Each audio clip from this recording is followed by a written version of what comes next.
अस्सलाम वालेकुम Pakistan, good morning. आप देख रहे हैं सुबह की सोच और मेरे साथ है गजल अशरफ और मेरे साथ हैं जी हसनैन लियाकत। अस्सलाम वालेकुम, गुड मॉर्निंग, सुबह बखैर। आप सबको खुश आमदीद सुबह की सोच में। और जब सुबह की सोच आती है तो आपको पता है हमारे शो का जो जिस तरह से नाम है ना, सुबह की सोच, तो सोचें भी हमारे पास नई नई होती है और काम भी नए नए होते हैं, इरादे भी नए नए होते हैं। और हसनैन, आपके पास क्या बातें आज? मेरे पास बातें ये है कि पाकिस्तान क्रिकेट टीम के हवाले से बातें, वैसे तो हम आगे जाके इसके ऊपर डिटेल सेगमेंट करेंगे, लेकिन मेरे जहन में कल से एक सवाल पैदा हो रहा है कि पाकिस्तान क्रिकेट टीम किसी अजूबे से कम नहीं है। एक अजीबो गरीब सी टीम है। 5 दिन का टेस्ट मैच हुआ जिसमें पहले दिन में लंच पे 3 विकेट्स लिए, पूरी दुनिया को हैरान कर दिया लंच से पहले। उसके बाद से वो इतनी लंबी चौड़ी पार्टनरशिप लगी, फिर पूरी दुनिया हैरान हो गई कि पाकिस्तान फिर जो है मैच से बाहर हो गया।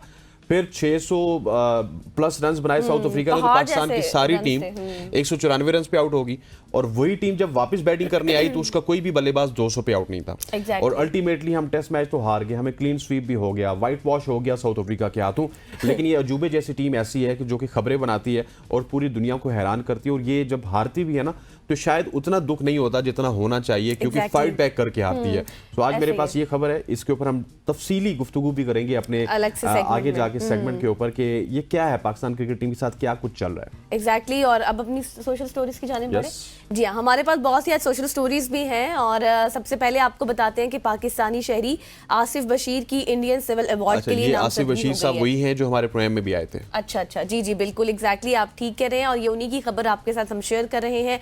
हज 2024 के दौरान मक्का मुकरमा मिना में शदीद गर्मी के दौरान पाकिस्तानी शहरी आसिफ बशीर ने 44 अफराद की जान बचाकर एक गैर मामूली मिसाल कायम की थी, और जिनमें 24 भारतीय शहरी भी शामिल थे। इसके साथ साथ एम्बुलेंसों की अदम दस्तयाबी के बायस बशीर ने अपनी जान को खतरे में डाला था और उन अफराद को महफूज मकाम तक पहुंचाया था, उनकी मदद की थी। और भारतीय हुकूमत ने उनकी इस बेलौस कुर्बानी को सराहते हुए उन्हें 26 जनवरी 2025 को मुनक्किद होने वाली तकरीब में एक मुअज़्ज़ज़ इंडियन सिविल अवार्ड के लिए भी मदऊ किया है। बहुत अच्छी खबर है, कॉन्ग्रेचुलेशंस टू आसिफ बशीर। और ये वाकया ना सिर्फ इंसानियत की बेहतरीन मिसाल है बल्कि दोनों ममालिक के दरमियान ताल्लुकात को भी मजीद वुसअत देगी। और अगर देखा जाए तो ताल्लुकात बेहतर भी हो सकते हैं। इतना अच्छा कारनामा है। बिल्कुल ऐसी है। आसिफ हमारे साथ मौजूद भी थे और आसिफ ने कहा था कि जब भी हम वहाँ पे कोई काम करते हैं मक्का मुकर्रमा की हुदूद में, तो हम ये नहीं देखते कि कौन इथोपिया से है, कौन इंडिया से है, कौन पाकिस्तान से है। उन्होंने तो एक नेक नियति के साथ ये काम किया था, लेकिन एक गुड जेस्चर है इंडिया की जानिब से जो उनको सिविल अवार्ड के लिए नामजद किया गया। और बिल्कुल ठीक कहा गजल आपने कि इस तरह के मौके ही होते हैं जो कि दोनों मुल्कों को करीब ला सकते हैं, दोनों मुल्कों की आवाम को, हुकूमत को करीब ला सकते हैं। एग्जैक्टली, क्योंकि हम अगर पूरी आवाम से पूछेंगे, इंडिया की आवाम से, पाकिस्तान की आवाम से, वो तो चाहते हैं कि ताल्लुकात ठीक हो, क्योंकि किसी के आबा अजदाद इंडिया से और इंडिया वालों के आबा अजदाद पाकिस्तान से। तो ये एक बहुत अच्छी खबर थी जो कि आज हमने शेयर की। अच्छा, मेरे पास खबर है पाकिस्तान एयरपोर्ट्स के हवाले से। अच्छा, पाकिस्तान के एयरपोर्ट्स और एयरपोर्ट जो अथॉरिटी है वो एक मसले में बहुत ज्यादा परेशान है। वो मसला क्या हो सकता है? मसले तो बहुत सारे हैं पाकिस्तान की, जब आप बात करते हैं तो जहाजों का मसला हो सकता है। हाँ, exactly. इसके अलावा एयरपोर्ट्स का मसला हो सकता है, मुसाफिरों की सहूलत का मसला हो सकता है। एग्जैक्टली, मुसाफिरों की सहूलत का मसला हो सकता है। लेकिन यहाँ पे एक अजीब गरीब मसला है। एक आला सतही इजलास हुआ जिसमें हवाई अड्डों के जनरल एविएशन इलाकों में आवारा कुत्तों की बहुतात पर तशवीश का इजहार किया गया। अच्छा, वहाँ पे भी कुत्ते फैल गए। Exactly, director general air vice marshal Zeeshan Saeed ने इस मसले के हल के लिए इजलास किया। इजलास पे हवाई अड्डे की हिफाजत को यकीनी बनाने के लिए जदीद टेक्नोलॉजी के इस्तेमाल और साथ साथ उसके इक़दामात की हिदायत भी दी। ताहम आवारा कुत्तों की मौजूदगी फ्लाइट सेफ्टी के लिए खतरा बन सकती है, जिसका फौरी हल निकालना ज़रूरी है। और इस आला सतही इजलास में यह डिस्कस किया गया कि किस तरह से हम आवारा कुत्तों से छुटकारा पा सकते हैं। हालांकि ये इनकॉम्पिटेंसी है उस स्टाफ की जो कि एयरपोर्ट में थोक के हिसाब से स्टाफ होता है। ठीक है, वो इन कुत्तों को क्यों कंट्रोल नहीं कर पाए कि इन कुत्तों के हवाले से अब इतनी बड़ी अथॉरिटी को आला सतही इजलास में इसके हवाले से बात करनी पड़ी। एग्जैक्टली, आपको याद होगा हसनैन, इससे पहले भी हमने खबर शेयर की थी और बाकायदा हमने आपको एक वीडियो भी दिखाई थी जिस तरह से किस तरह से आवारा कुत्तों ने खवातीन को, एक औरत थी उसको नोच डाला था और वो गली का मामला था। आप ये देखें कि यहाँ पर भी इजलास हुआ है, मतलब बाकायदा तौर पर कोई मैकेनिज्म नहीं है जहाँ पर इनको एडमिट कराया जाए, क्योंकि अगर हम दुनिया की बात करें तो वहाँ पर एक बाकायदा तौर पर पॉलिसीज होती हैं इस तरह के कुत्तों को कंट्रोल करने की।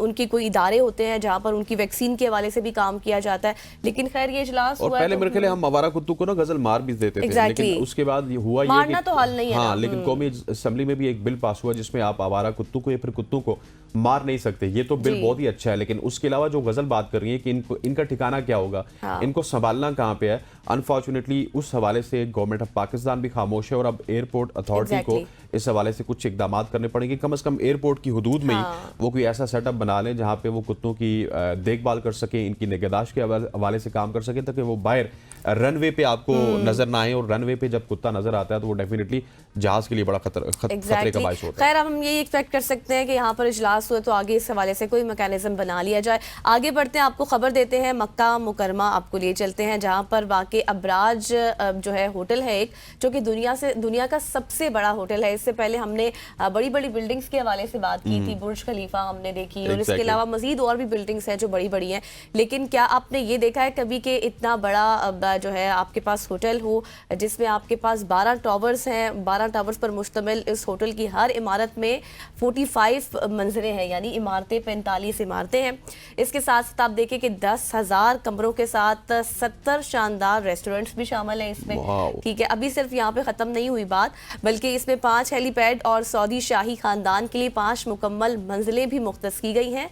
और इस अजीम मंसूबे के लिए 3.5 मिलियन अमरीकी डॉलर की लागत का तखमीना था, जबकि ये 1.4 मिलियन मुरब्बा मीटर के रकबे पर मुहित है। और ये होटल 2017 में खुलने के लिए भी तैयार था, जबकि 2023 की बात करें तो अबराज को अवाम के लिए खोला नहीं जा सका। ये जो होटल है, मैं इसकी बात कर रही हूँ, इसको अवाम के लिए नहीं खोला गया। ये मनसूबा सऊदी अरब के विजन 2030 का हिस्सा बना दिया गया है, जिसका मकसद ये है कि सयाहत को फ़रोग देना है। ताहम माली मसाइल और दीगर मामलात ने मंसूबे की तकमील को एक तवील इंतजार बना दिया। एग्जैक्टली, जिस तरह आपने अबराज खुदाई की बात की, ये one of the exactly Abraj Kudai one of the best hotel और one of the biggest hotel in whole world. लेकिन इसमें जिस तरह आपने कहा कुछ फाइनेंशियल जो है लिमिटेशंस थी सऊदी गवर्नमेंट के पास भी, वो अभी तक मुकम्मल नहीं हो सका। 2017 से लेके 2023 और अब 24 भी आ चुका, बल्कि 25 भी आ चुका।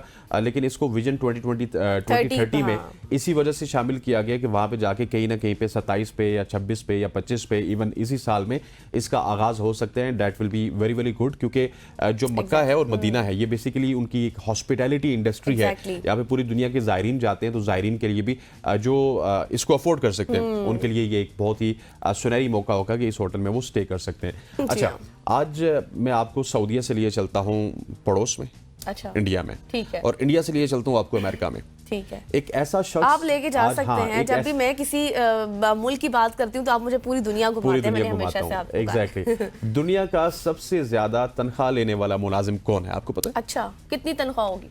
वैसे पहले आपको पता है वो कहाँ से होगा? भारत से। भारत से है, और भारत से भी, और है भी सिख। मैं आपकी क्लू से समझ गई थी जब आपने मुझे कहा कि मैं आपको पड़ोसी, और वो है भी सिख। उसका नाम है जगदीप सिंह। ठीक है, भारत से ताल्लुक रखने वाले जगदीप सिंह, जो कि इलेक्ट्रिक व्हीकल बैटरी टेक्नोलॉजी पर काम कर रहे हैं, दुनिया के सबसे ज्यादा मुआवजा लेने वाले मुलाजिम हैं। जगदीप क्वांटम स्केप के बानी हैं और इन्हें रोजाना 48 करोड़ रुपए की खतीर रकम बतौर तनख्वाह दी जाती है। रोजाना 48 करोड़। ठीक है, ये रोजाना की बात कर रहे हैं, मंथली बात नहीं कर रहे। Yes, I am not talking about monthly. ये कंपनी जदीद बैटरी टेक्नोलॉजी पर तहकीक कर रही है जो इलेक्ट्रिक गाड़ियों की सनत में इनकलाब बर्पा करेगी। जगदीप सिंह की कामयाबी के विजन, मेहनत और इनकलाबी सोच का नतीजा है जिसने उन्हें दुनिया भर में शोहरत दिलाई। और यकीनी तौर पे 48 करोड़ के वैसे वो करते क्या होंगे? क्या पता, मैं तो हैरान हो गई हूँ कि आप मुझे एक दिन की उनकी सैलरी ये भी बैठ के रोते होंगे, यार खर्चे बहुत ज्यादा हैं, यार खर्चे नहीं पूरे हो रहे, नौकरी से तो कुछ पूरा ही नहीं होता। मुझे नहीं लगता कि आप उनकी एक दिन की सैलरी बता रहे हैं, इसलिए मैंने आपसे कंफर्म किया था कि आप मंथली बता रहे हैं। या ये भी कंपनी के खिलाफ एहतजाज में ऊ करते होंगे तो इसलिए फिर उनका एहतजाज का मैं, क्या ख्याल है आपका हमारे बारे में? क्योंकि लोग अक्सर ना गजल वो कहते हो, तो सॉरी टू कट यू, कि तनख्वाह से गुजारा नहीं होता। अब 48 करोड़ पे आप, लेकिन एक दिन की सैलरी आप, इसके बावजूद भी अगर आप ये कहें कि मेरा गुजारा नहीं है, तो वो बात शायद मानने वाली नहीं होगी। और बहुत ज्यादा इस वक्त ये टॉक ऑफ द टाउन है ग्लोबली अगर बात करें, और हेडलाइंस की जीनत बने हुए हैं। इनकी पिक्चर आप इस वक्त स्क्रीन पर देख सकते हैं। एक दिन की सैलरी इतनी होगी तो फिर तो ये दुनिया ही फतह कर लेंगे। क्या बात है, ऐसा ही है, कर रहे होंगे फतह, कर रहे होंगे। हाँ बिल्कुल, हम तो बस हमें बता के थोड़ी करना उन्होंने। एग्जैक्टली जी। आगे बढ़ते हैं, आपको खबर देते हैं जी कि प्लास्टिक वेट से कंक्रीट से 5 से 7 गुना ज्यादा मजबूत ईंटें बनाने का काम शुरू कर दिया गया है। प्लास्टिक वेस्ट मेरे ख्याल पाकिस्तान में भी जो है ना प्लास्टिक वेस्ट के ऊपर हमने एक सेगमेंट किया था। नहीं, वो प्लास्टिक वेस्ट नहीं, वो कोई और। वैसे अगर नहीं, वैसे आपकी बात ठीक है, बहुत से ऐसे कारनामे हमें देखने में मिलते हैं। बिजली बनाई जाती है वेस्ट मटेरियल से, प्लास्टिक को रिसाइकिल किया जाता है, बहुत सी चीजें होती हैं। तो आगे बढ़ते हैं कि काम असल में हुआ क्या है। कीनिया के इंजीनियर हैं निजाम्बी मैटी, जिन्होंने नैरोबी में जाकर मतलब बाकायदा तौर पर उन्होंने ईंटें बनाई हैं, और ईंटें इस तरह से बनाई हैं उन्होंने कि प्लास्टिक जो है उसको वेस्ट नहीं किया। एक कंपनी की उन्होंने बुनियाद रखी, प्लास्टिक के जो वेस्ट मटेरियल था उसको इस्तेमाल किया। इन ईंटों की खास बात मैं आपको बताऊं तो ये है कि ये कंक्रीट से 5 से 7 गुना ज़्यादा मजबूत भी होती हैं, और कंपनी अब तक 20 टन से ज़्यादा प्लास्टिक के वेस्ट को रिसाइकिल जो है कर चुकी है। मतलब उसने ज़ाया नहीं होने दिया, उसको रिसाइकिल किया गया, और रोज़ाना 1500 ईंटें तैयार की जाती हैं। और ये ईंटें ना सिर्फ माहौल दोस्त हैं, बल्कि जैसे आपको मैंने पहले बताया था कि कम कीमत की भी हैं, इको फ्रेंडली भी हैं, सस्ती भी हैं। एग्जैक्टली। और निजाम्बी की ये जिद्दत कीनिया में प्लास्टिक आलूदगी के खात्मे के साथ साथ तामीराती शुबे में एक नई राह भी मुतय्यन करती है। मेरा ख्याल है इनको ना जल्दी से जल्दी काबू करना चाहिए। और जिस तरह मैंने आपको बताया था ना कि इस हवाले से हमने एक सेगमेंट भी किया था, मुझे याद है, if I am not wrong, Multan से उस हमारे भाई का ताल्लुक था जो इस तरह के काम कर रहे थे कि प्लास्टिक के वेस्ट है वो ईंटें बना रहे थे। क्यों पाकिस्तान में आना चाहिए? पाकिस्तान में आप देखेंगे, लाहौर में जाके देखें, कराची में देखें, रावलपिंडी में देखें कि प्लास्टिक किस मिकदार में यहाँ पे पड़ा हुआ है।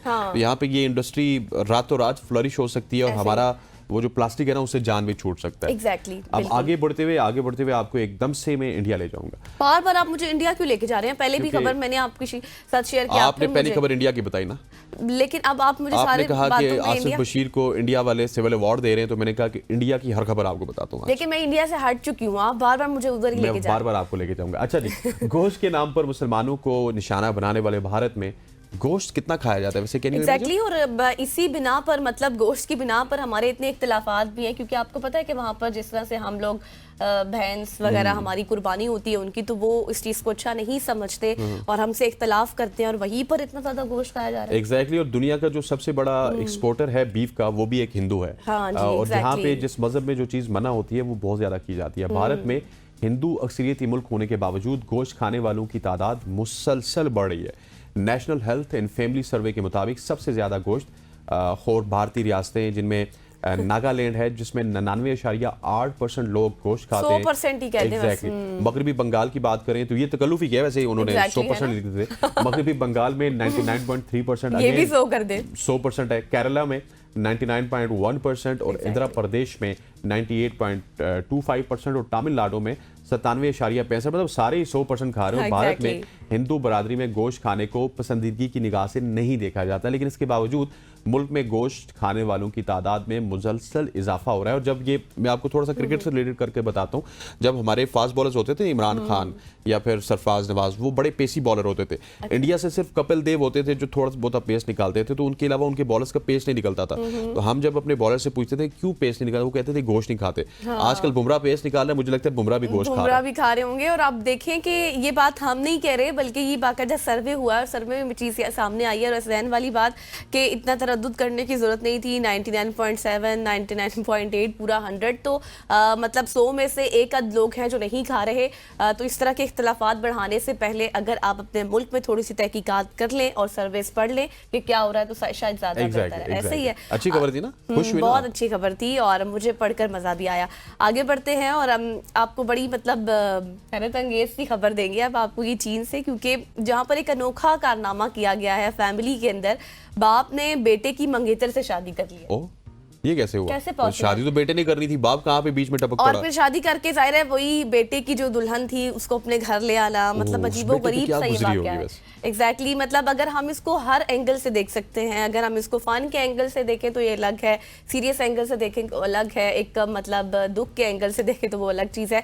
तो जी हुआ कुछ यूँ कि एक शख्स ने अपने बेटे को मंगेतर से रिश्ता, जो बाप था उसने, बाप और बेटे की ये कहानी है। बेटे का रिश्ता हुआ था और बाप ने जो है वो रिश्ता तोड़कर खुद शादी कर ली और फिर मजबूर हो गया वो शादी करने पर, और बाद में खुद उस लड़की से जिस तरह से उन्होंने शादी कर ली है, मुझे तो अजीबोगरीब सी ये बात लग रही है। और जिस तरह से फिर उस दुल्हन को घर ले आना, तो क्या बीती होगी। वैसे बड़ा अजीब सा है कि पहले उसकी मंगनी तोड़वाई, फिर मंगनी तोड़वाने के बाद शायद कोई मंगनी तोड़वाने के लिए कुछ रीजन उन्होंने दी होंगी, ये लड़की खराब है, इसके खानदान वाले अच्छे नहीं है, व्हाट्सएवर, मैंने इसको फलां जगह पे देखा था, लेकिन बाद में उनसे खुद उन्होंने शादी रचा लिया है। Date is quite amazing story, ये 1-2 दिन से सोशल मीडिया पे वायरल है। वायरल थी तो हमने सोचा आपके वायरल साथ तो शेयर होना कर ही लें। था कि बाप बेटे के साथ हाथ कर गया। उस बेटे के ऊपर क्या गुजर रही होगी कि जिसकी मंगेतर को क्या कहना पड़ेगा, mother in law, exactly mother in law नहीं, स्टेप मदर खैर जो भी कहना पड़ेगा वो स्टेप मदर।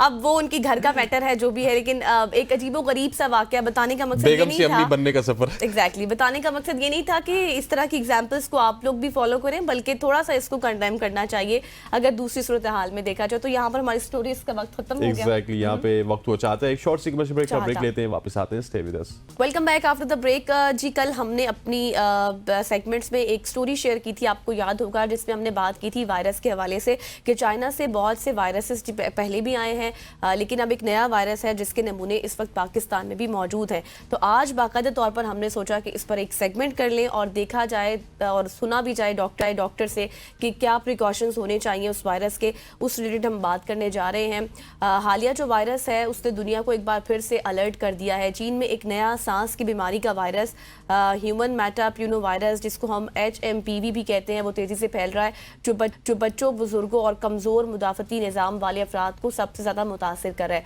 कौमी इदारा सेहत ने तस्दीक की है कि ये वायरस पाकिस्तान में पहले से मौजूद है और हुकूमत इस पर कड़ी नज़र रखे हुए है। इस वायरस के बारे में जानना, इसकी अलामात को समझना, एहतियाती तदाबीर अपनाना इस वक्त की बहुत ज़्यादा ज़रूरत है। इसने बिल्कुल ऐसे ही आज हम इसी हवाले से मजीद मालूमात हासिल Exactly. करेंगे और जानेंगे कि हुकूमत और माहिरीन इस सूरत हाल को कैसे देख रहे हैं। हमारे साथ मौजूद है doctor Syed Faisal Mahmood. Thank you so much for joining us. सबसे पहले इस वायरस के हवाले से बताइएगा, क्योंकि जिस तरह की खबरें आ रही हैं ये उसी तरह से जो कमज़ोर लोग होंगे, जिनका इम्यून सिस्टम अच्छा नहीं होगा, उनको ये इफेक्ट करेगा।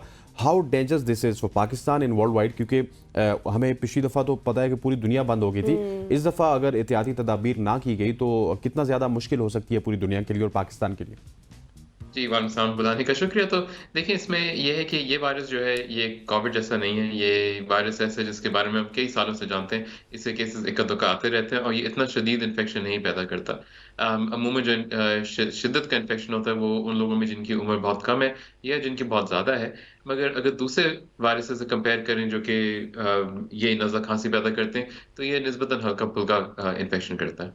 अच्छा डॉक्टर साहब, फिर इसकी अलामात क्या हैं और किस तरह से हम इसको रिकॉग्नाइज कर सकते हैं, हमें कैसे पता चलेगा? क्योंकि आपको पता है एक सीजनल बीमारी होती है जिसमें नज़ला, ज़ुकाम, बुखार वगैरह होता है, लेकिन इस वायरस की अलामात ख़ास तौर पर क्या होंगी?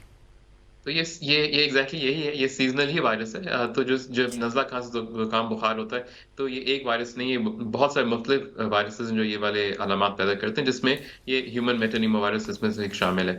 तो सिर्फ सिम्टम्स देखते हुए, अलामात देखते हुए आप नहीं कह सकते कि ये इन्फेक्शन है कि नहीं है। एंड 99% लोगों में ये जांचना भी ज़रूरी नहीं है कि ये वाला इन्फेक्शन लगा है कि नहीं लगा उनको। डॉक्टर मतलब साहब आप आपसे कहते हैं मुझे तो डॉक्टर साहब से सुन के ना, सॉरी टू कट यू, बहुत ही अच्छा लगे कि डॉक्टर साहब बहुत ज़्यादा हम exactly. डरे हुए थे ना जब से हम इस हाँ। वायरस के हवाले से बात कर रहे थे। तो पूरी दुनिया में इस तरह की हमने वायरल चीज़ें देखी हैं सोशल मीडिया की हद तक कि बस वापस कोविड की तरह सारा कुछ बंद हो जाएगा, लेकिन आपको सुन के कम से कम हमें तसल्ली हो गई है कि ज़्यादा खतरे वाली बात नहीं है शायद। जी, बिल्कुल, एब्सोल्युटली ज़्यादा खतरे वाली बात नहीं है। जो केसेस चाइना में इतने ज़्यादा नज़र आ रहे हैं, उसकी एक बुनियादी वजह ये कि चाइना में टेस्टिंग बहुत होती है, क्योंकि वो ये देखना चाहते हैं कि उनके कौन-कौन से वायरसेस आ रहे हैं। अलबत्ता हमारे पास भी जो केसेस इक्का-दुक्का आते हैं, वो यूँ ही आते हैं कि हम जब चेक करते हैं दूसरे वायरसेस के लिए, तो भई ये इत्तेफ़ाक़न ये वाला मिल जाता है। एंड यूजुअली इसके लिए ये कुछ करने की ज़रूरत नहीं होती, पेशेंट खुद ब खुद ठीक हो जाता है। चलिए ये तो अच्छी बात है कि ज़्यादा खतरे वाली बात नहीं है, क्योंकि जिस तरह से हम सुन रहे थे पिछले कुछ दिनों से या हम बात कर रहे थे, हम तो बहुत डर गए थे। अब ये बताइएगा डॉक्टर हमने साहब वैसे इंट्रो भी डर के किया ना, इतना सीरियस होकर इंट्रो किया था, अब हम खुश हो गए हैं। इसी तरह से की थी और जो रिपोर्ट हमारे सामने आई थी हम वाकई बहुत ज़्यादा डर गए थे और हमें सोचा कि हमें इस पर अलग से सेगमेंट करना चाहिए और कुछ प्रिकॉशंस होने चाहिए। अच्छा डॉक्टर साहब ये बताएं कि जिस तरह अभी आपने हमें बिल्कुल इन अदर वर्ड्स के हल्का कर दिया है, ये बताकर कि ऐसी कोई खतरे वाली बात नहीं है, थोड़ा सा ये बताइएगा कि जो सीजनल बीमारियाँ होती हैं जैसे कि नज़ला, ज़ुकाम, इसमें जैसे सर्दियां आती हैं ये बढ़ जाती हैं, तो आप क्या रिकमेंड करते हैं कि इसमें क्या एहतियाती तदाबीर होनी चाहिए? बिल्कुल, ये जो नज़ला, खांसी विंटर के सीज़न में या सर्दियों में जो बढ़ता है, इसके लिए 3-4 चीज़ें जो आप कर सकते हैं। एक तो अगर आपको ऑलरेडी कोई बीमारी है, डायबिटीज़, ब्लड शुगर, ये वाली चीज़ें, तो ये मेक श्योर कि वो कंट्रोल में हो। आप अपने उसकी एहतियात, उसकी दवाइयाँ, दिल की चीज़ें ना छोड़ें, वो बहुत ज़रूरी है। सेकंड, खाने-पीने में जो एहतियात तो नहीं, अलबत्ता खाना-पीना आपका तवाज़ुन में होना चाहिए, यानी कि प्रोटीन जैसे गोश्त, अंडा वगैरह, सब्ज़ी, फल का इस्तेमाल अच्छा रखें। चीनी का इस्तेमाल थोड़ा कम रखें। वर्जिश थोड़ी सी ज़रूरी होती है, जितना भी आप कर सकते हैं, एटलीस्ट हफ्ते में 4 दिन। एंड फाइनली जो बहुत ही लोगों को बोरिंग लगता है, मगर रात को कम से कम 7 घंटे की नींद, जिससे आपकी इम्यूनिटी या आपकी मुदाफ़ियत थोड़ी सी बेहतर होती है। अच्छा डॉक्टर साहब, बैक टू द वायरस, जिस तरह कोविड आया था तो हमने शायद एहतियाती तदाबीर भी उस तरह से नहीं की थी, लेकिन हमारी जो देसी ग़िज़ाएँ थी वो कहीं ना कहीं भी हमें बचा गई। लेकिन क्या आप समझते हैं कि कोविड हो गया या किसी किस्म का भी वायरस हो गया, हम उसके बाद से वेल इक्विप्ड हैं किसी वायरस को काउंटर करने के लिए, या फिर हमें अभी भी बहुत सारी चीज़ें करनी पड़ेंगी?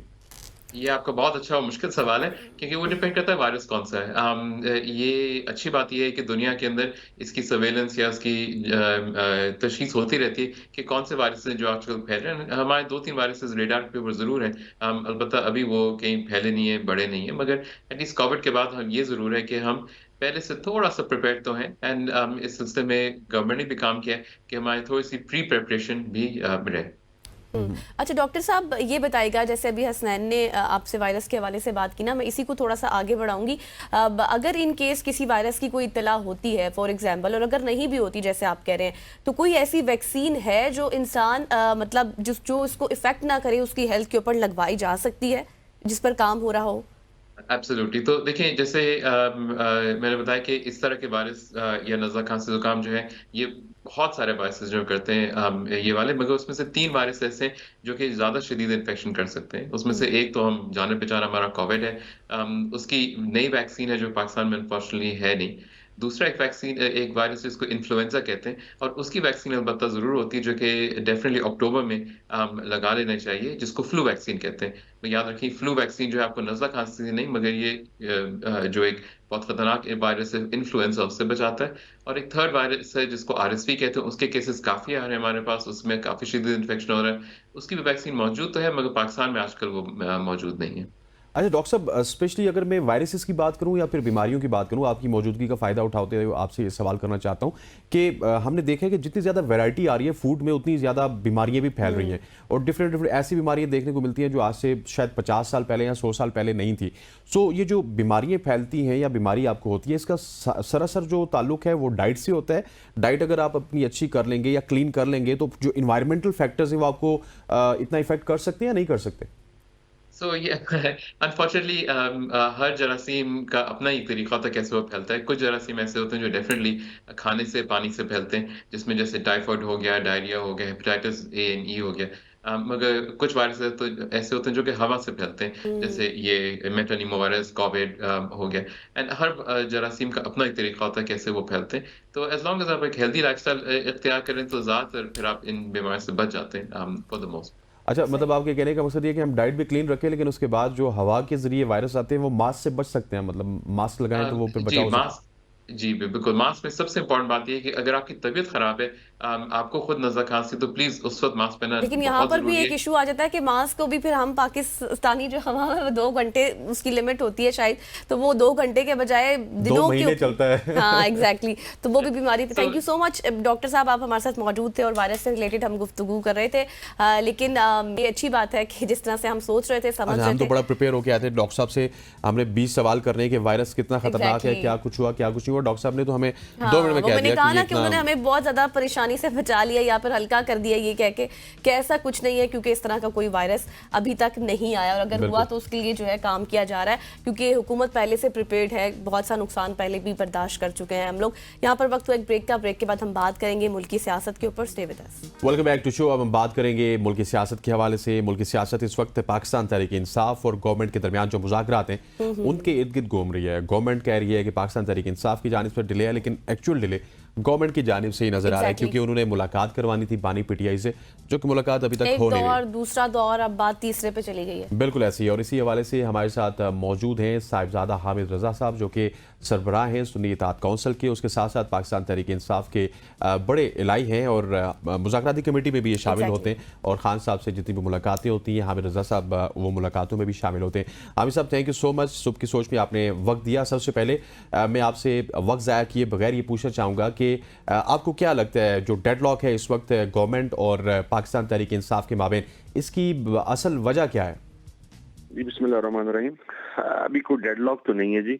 चूंकि गुज़श्ता मीटिंग के अंदर ये बात तय हुई थी कि हुकूमत इमरान खान साहब के साथ हमारी मुलाकात करवाएगी और एक्सपेक्टेड था कि मंडे या ट्यूसडे यानी आज या आने वाले कल मुलाकात होगी। आज अभी तक चूंकि हमें कोई इन्फॉर्मेशन नहीं है तो वी आर एज्यूमिंग कि मुलाकात कल तक करवा दी जाएगी और उसके फौरन बाद फिर मुज़ाकराती कमेटी की मीटिंग हो जाएगी जी इंशाल्लाह। अच्छा हामिद साहब, बात यह है कि अब मुलाकात की जिस तरह आपने बात की है, मुलाकात तो नहीं हो रही, डिले इस पे भी किया जा रहा है। अगर हम मीटिंग्स के हवाले से बात करें, पहला दौर हुआ, फिर इन रिटर्न बात की गई कि लिख के दिए जाएंगे मुतालबात, वो भी नहीं हो रहा। दूसरा दौर हुआ, हालात जूं के तू है, इसकी क्या वजह नजर आती है आपको? अच्छा देखिए, जहाँ तक मुज़ाकरात के जूं के तू होने की बात है, पहली मीटिंग तो इनफॉर्मल थी, बाकायदा फॉर्मल मीटिंग एक ही हुई है और उसके अंदर भी हमने हुकूमत के सामने अपना मौक़िफ़ रखा कि जब तक हम इमरान खान साहब के साथ एक खुले माहौल के अंदर और एक लंबी तवील नशिस्त नहीं कर पाते, हमारे लिए बहुत सारी चीज़ों के ऊपर बैठ के डिस्कस करना फिजिबल नहीं होगा, पॉसिबल नहीं होगा, because we need directions from Khan sahab. तो वो कमिटमेंट है, क्योंकि गुज़श्ता मुलाकात जो हुई थी वो 30-35 मिनट की मुलाकात थी और कंट्रोल्ड एटमॉस्फेयर के अंदर वो मुलाकात थी। अभी हुकूमत ने वादा किया था कि इंशाल्लाह हमारी मुलाकात करवा दी जाएगी, तो जो ही मुलाकात होगी उसके बाद फिर बातचीत आगे बढ़ जाएगी। अच्छा साहबजादा साहब, मुझे ये बताइएगा कि अगर हुकूमत की बात की जाए तो वो तो कहते हैं कि जब तक हमें तहरीरी मुतालबात नहीं दिए जाएंगे, मुतालबात सारे रिटर्न नहीं दिए जाएंगे तो कोई भी बात नहीं होगी। पाकिस्तान तहरीक इंसाफ थोड़ा सा रिलेक्टेंट नजर आ रही है। क्या ये रिलेक्टेंसी सिर्फ इस वजह से है कि आपकी खान साहब से मुलाकात होनी है, कोई और वजह है? देखिए जी, मुतालबात ये को 20-25 मुतालबात तो है नहीं, ना ये 10 पेजर है कि आपने मकसदा को गो थ्रू करना है बड़ी डिटेल के अंदर। सिंपल सी बात है, 2 मुतालबात हैं, वो हमने पहली और दोनों मीटिंग्स के अंदर हुकूमत के सामने रखे और उनमें से एक 9 मई का, दूसरा 26 नवंबर का जुडिशल कमीशन है और इमरान खान साहब समेत तमाम पॉलिटिकल प्रिजनर्स की रिहाई है। थ्रू हम अदलिया के जरिए ही रिहाई चाहते हैं। तो बड़ी आसान सी चीजें हुकूमत के लिए इसके करने के अंदर कोई मसला तो नहीं है। अब मुझे समझ में नहीं आती कि उनकी तरफ से इन राइटिंग फोकस क्यों है, लेकिन जाहिर है जब हम खान साहब के साथ मुलाकात करेंगे तो उसके बाद हम बताने की पोजीशन में होंगे। लेकिन हामिद रजा साहब, हुकूमत भी यही कहती है कि आपको अदालतों से ही रिलीफ मिलेगा, रिलीफ हमने नहीं देना है। लेकिन अब सवाल एक ये भी उठ रहा है कि शायद कोई पसे पर्दा भी मुज़ाकरात हो रहे हैं। किस हद तक सदाकत है इसमें? ये पसे पर्दा मुज़ाकरात, जो लोग ये बात कर रहे हैं उनसे पूछना चाहिए जी कि बताएं कहाँ पे पसे पर्दा मुज़ाकरात हो रहे हैं, वो कौन से पसे पर्दा मुज़ाकरात हैं जो हमें नजर नहीं आ रहे और उन्हें नजर आ रहे हैं। ये अनफॉर्चुनेट है हमारे पाकिस्तान के अंदर कि एक चीज जब पब्लिकली हो रही है तो उस चीज के ऊपर इत्तेफाक करने की बजाय हम गॉसिप्स जो हैं उनको फैलाते हैं, शायद अपनी को पर्सनल लिवरेज लेने के लिए या अपनी मशहूरी के लिए या अपना को वीलॉग्स को ज्यादा सेल करने के लिए। That's the only reason I can understand. As to my information कोई पसे पर्दा मुज़ाकरात नहीं हो रही। सरदार साहब, मुझे ये बताइएगा कि हम अगर चार्टर ऑफ डिमांड की बात करते हैं तो पहले तो ये बड़ी लंबी चौड़ी डिमांड्स थी, लेकिन हमने बाद में देखा कि डिमांड्स 1-2 ही बाकी रह चुकी हैं तहरीक इंसाफ की जानिब से। लेकिन एक्चुअल में चार्टर ऑफ डिमांड जब पेश होगा तो हमें पता चलेगा पाकिस्तान तहरीक इंसाफ क्या डिमांड करती है। तो ये कब तक पेश करने का आपका इरादा है? जाहिर है इमरान खान साहब के साथ जब हमारी तफसीली मुलाकात हो जाएगी, हमारी तफसीली मुशावरत हो जाएगी, तो फिर हम इंशाल्लाह सारी चीजें रख देंगे। लेकिन उसके अंदर फिर अगेन मैं ये बात कर रहा हूँ जी कि it's not a rocket science. Charter of demand is not like a 10 pager का काइंड ऑफ एन थिंग जिसे हमने को 10, 12, 15, 20 नकात के ऊपर पेश करना है। 2 ही डिमांड्स हैं, बहुत सिंपल सी। जुडिशल कमीशन है 9 मई का, 26 का, और पॉलिटिकल असीरान की रिहाई है। एज सिंपल एज दैट जी। वो हम 2 मरतबा वर्बली बता तो चुके हैं, अब तीसरी मरतबा मजीद डिटेल के अंदर हम खान साहब के साथ भी डिस्कस करना चाहते हैं, तो वो जब मुलाकात हो जाएगी तो इंशाल्लाह दे देंगे। चले इस बात को अब रहने देते हैं। ज़ाहिर है जैसे आप कह रहे हैं कि आपकी 2 ही डिमांड्स हैं, लेकिन फिर भी हुकूमत कह रही है कि आप लिख कर दें तो फिर ही बात बनेगी। थोड़ा सा आगे बढ़ते हैं। 190 मिलियन पाउंड का फैसला जो है आपको पता है 18 को महफूज हुआ था, 23 दिसंबर को सुनाना था, फिर 6 जनवरी को सुनाना था और अब जाकर 13 जनवरी की तारीख दे दी गई है। इसके पीछे क्या वजूहत है, इस पर आप क्या कॉमेंट करेंगे? मेरा जाती नुक्ता नजर उसमें यह है कि 190 मिलियन पाउंड के अंदर बड़ा क्लियर केस है। इमरान खान साहब, उनकी अहलिया, उनकी फैमिली, उनके दोस्त अहबाब में से कोई भी इसका बेनिफिशियरी नहीं है। जो अमाउंट है वो सरकारी खजाने में मौजूद है और अमाउंट किसी ज़ाती मफाद के लिए नहीं है बल्कि ट्रस्ट के लिए है, जो नबी पाक सल्लल्लाहु अलैहि वसल्लम की सीरत मुबारक और स्पिरिचुअलिज्म के ऊपर एक जो यूनिवर्सिटी कायम हुई है उसके लिए है। तो as he is not the beneficiary और हिज वाइफ और हिज फैमिली, तो अब मेरा ज़ाती ओपिनियन तो ये है कि शायद फैसला में लिखने के लिए कोई चीज़ है नहीं या कोई ऐसी चीज मिल नहीं रही जिसकी बुनियाद पर खान साहब के खिलाफ फैसला लिखा जाए। साहब, क्या ये भी नहीं कहा जा सकता कि फैसला एक किस्म का लिवरेज भी है गवर्नमेंट के पास, वो आपके ऊपर एक तलवार लटकी हुई है और आपको बताया जा रहा है कि आप हमारी डिमांड्स को माने, हमारी चीज़ों को माने और चार्टर ऑफ डिमांड को और ज़्यादा स्क्वीज कर दें या फिर जो चीज़ें वो चाहते हैं वो कर लें, क्योंकि यही लग रहा है क्योंकि गवर्नमेंट का मूड तो नहीं है कि वो इस फैसले को जल्द अज जल्द सुनाएगी। ये फैसला होना चाहिए थी, जिस भी तरीके से उन्होंने फैसला करना, हमें तो खैर अंदाजा है कि फैसला क्या होगा, लेकिन अब मैंने तो पहले ये बात अर्ज कर दी कि अब शायद कोई मटेरियल सफिशिएंट इनफ नहीं है कि जिसकी बुनियाद के ऊपर अब वो को फैसला सुनाए, क्योंकि इससे पहले भी जो फैसला सुनाया गया था साइफर के अंदर आपके सामने है कि वो बड़ी शद्दोमद के साथ और बड़ी हाइप क्रिएट करके सुनाया गया, लेकिन जब हमने उसे हाई कोर्ट में चैलेंज किया तो केस ही उड़ गया क्योंकि प्रोसिक्यूशन के पास वहां पर देने के लिए दलाइल ही मौजूद नहीं थे। तो यही पोजीशन अगर ये सजा देते भी हैं तो हाई कोर्ट के अंदर मेरा ख्याल है 1 से 2 हेयरिंग्स के अंदर ये केस भी उड़ जाएगा जी। So that's the only reason I can understand कि why they are delaying it. सही, यकीनी तौर पर ऐसा ही है। अच्छा हामिद साहब, आप समझते हैं कि अब आगे कुछ बड़ा होने वाला है, क्योंकि एक्सपेक्टेशंस कुछ इस तरह की नजर आ रही हैं और फजा में कुछ इस तरह की बातें गर्दिश कर रही हैं कि कुछ बड़ा होने वाला है? देखिए 31 जनवरी तक ही हमारी कट ऑफ डेट है। हमने मुज़ाकरात को इन एनी केस 31 तारीख तक दिस वे और दैट वे हमने इन्हें खत्म करना है जी। पॉजिटिविटी के ऊपर खत्म होंगे तो उसके साथ पाकिस्तान में सियासी इस्तेहकाम के चांसेस बढ़ेंगे और बाज़ाहिर है बाकी तमाम मसाइल, वो आपकी इकोनॉमी हो, वो आपका इंटरनल लैंड ऑर्डर की सिचुएशन हो, आपकी एक्सटर्नल पॉलिसी हो, वो सब नथी हैं इस चीज के साथ कि आपकी पॉलिटिकल स्टेबिलिटी कितनी है मुल्क के अंदर। तो मुज़ाकरात की मस्बत एंडिंग की सूरत में पॉलिटिकल स्टेबिलिटी के चांसेस हैं और अगर मुज़ाकरात नहीं एंड हो पाते, उस तरीके से खत्म हो पाते जिस तरह हम चाहते हैं, हुकूमत हमारे मुतालबात तस्लीम नहीं करती, तो फिर उसके बाद जाहिर है हमारे पास दूसरा ऑप्शन जो हम गुज़श्ता 2-2.5 साल से प्रैक्टिस कर रहे हैं एहतजाज का और इस हवाले से, तो फिर वही होगा और पाकिस्तान में जो सियासी अदम इस्तेहकाम है उसके अंदर इजाफा। साहब मुझे ये भी बताइएगा आप कि आपकी मौजूदगी का फायदा उठाते हुए, क्योंकि आप बानी पीटीआई से मुलाकातें भी करते हैं, बहुत सारी मार्केट में इस तरह की खबरें भी गर्दिश कर रही हैं, कुछ बड़े बावसूख ज़राए भी ये बता रहे हैं कि खान साहब को बनीगाला मुंतकिल होने के हवाले से बात की गई है, उनके हाउस अरेस्ट के हवाले से बात की गई है। इन बातों में किस हद तक सदाकत है? नहीं जी, उसमें इमरान खान साहब का बिल्कुल क्लियर मौकफ है। हमने वो पहले भी बयान कर दिया कि खान साहब इज नॉट गोइंग एनीवेयर। वो अदालत से बावकार तरीके से और विदाउट एनी डील अपने केसेस को फेस करके बाहर आएंगे। और दूसरी बात यह है कि खान साहब ने ये बात क्लियर कर दी है कि जब तक मेरे कारकुनान और उनकी जमात के जितने लीडर्स हैं जो पोलिटिकली विक्टिमाइज्ड हैं, जब तक वो बाहर नहीं आते तो उस वक्त तक तो खान साहब की रिहाई की बात भी ना की जाए।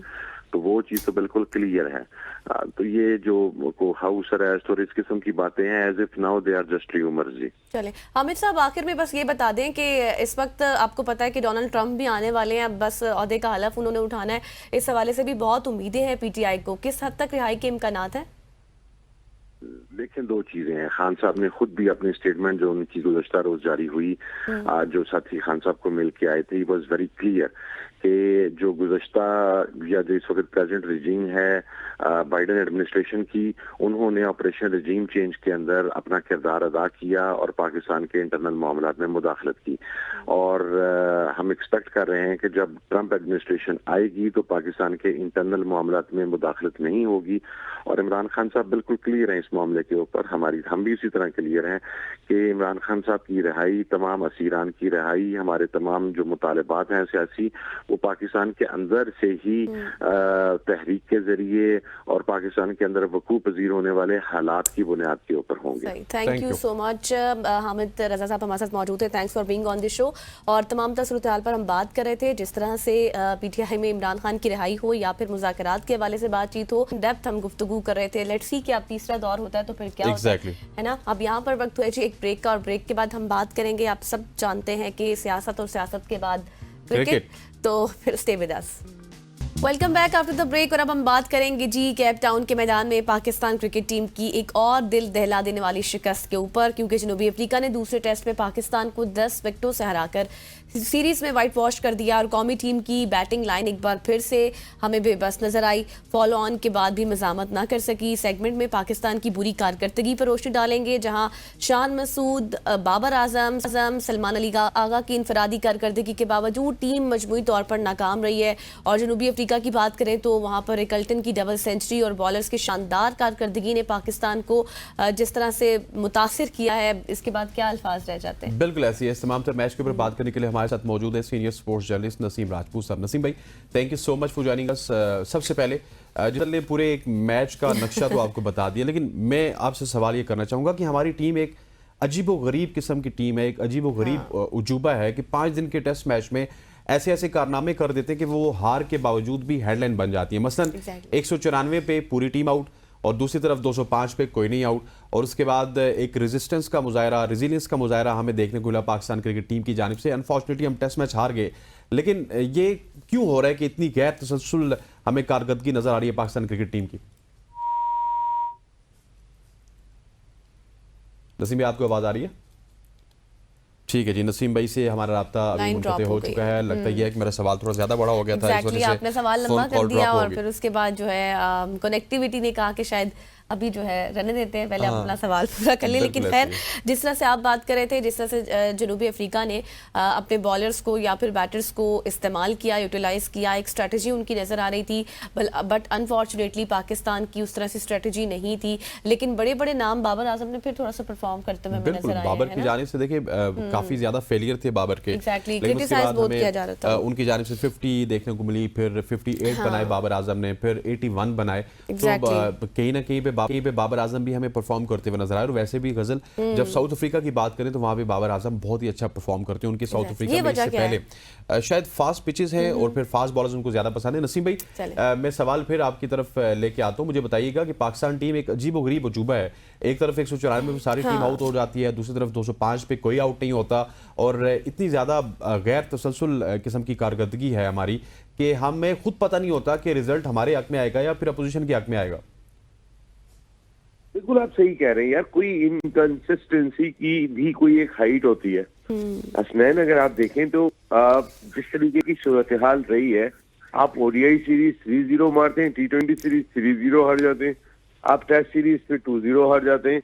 मकसद है कि चले कोई आप टूर के ऊपर अपनी स्टेबिलिटी शो कर रहे हो, लेकिन हम एक बात साबित कर रहे हैं कि हम कुछ बेहतर टीम है तो सिर्फ एक ही फॉर्मेट की है। लेकिन जब उस फॉर्मेट का कोई बड़ा इवेंट होता है तो हमसे बड़ी नाकाम टीम भी कोई नहीं होती है। चाहे आप एशिया कप उठा के देख लें, वर्ल्ड कप उठा के देख लें, आपकी टीम जो है वो कहीं पे भी नजर नहीं आती। वैसे वो ओडीआई में जाके 3-0 साउथ अफ्रीका को मार के आ गई है, ओडीआई में ऑस्ट्रेलिया को मार के आ गई है, लेकिन जब भी वो कोई मेन इवेंट में जाती है, बड़े इवेंट में जाती है, तो वो कुछ भी नहीं करती। वहां पर जाके वो जाके फेवरेट के तौर पे और अंडरडॉग साबित हो जाते हैं। तो पाकिस्तान टीम की देखिए, और दूसरी इसकी इंपॉर्टेंट वजह बताऊं हसनैन, वो ये है कि आप अपनी मेरिट पे सिलेक्शन करें।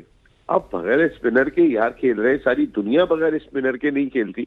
आपका स्पिनर सीरीज जिता के गया है, पहले तो आप एक स्पिनर को बाहर करके चले गए कि जिन 2 स्पिनर्स की वजह से आपको इज्जत मिली थी, इतना वकार मिल गया था, आप उनमें से एक को छोड़ के चले गए। आप एक खिला लेते साउथ अफ्रीका में, लेके दोनों को जाते, लेकिन एक तो खेलता ही खेलता था, चाहे वो पहला टेस्ट मैच हो या दूसरा टेस्ट मैच हो। तो आप अपने सिलेक्शन के क्राइटेरिया में अपनी नियतों को साफ रखिएगा। अगर आप अपनी नियतें साफ नहीं करेंगे कि यार वो उसके छोटे छोटे हाथ है, वो तो हैदराबाद का है, वो फलाने का है, वो ढिमकाने का है, सही।